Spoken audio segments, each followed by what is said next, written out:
Whenever we talk about scheduling, monitoring, tracking, control of time, deliverables, so it's all about PTM. So you are on the right track. Barbara, good. Keep it up, guys. So this is the main difference of PTM and project management. So whenever in whatever field you take, and exactly if you are taking example of digital advertising project, so we need to monitor the campaign every day.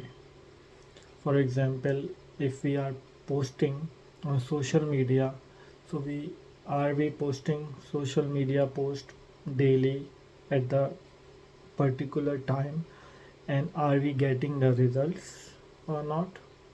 And if our ad is live, for example on Facebook or Google ads something, so are we getting the response? We can track, we can check number of clicks, for example, number of views, and there are so many other criteria to check whether our performance is going good or not.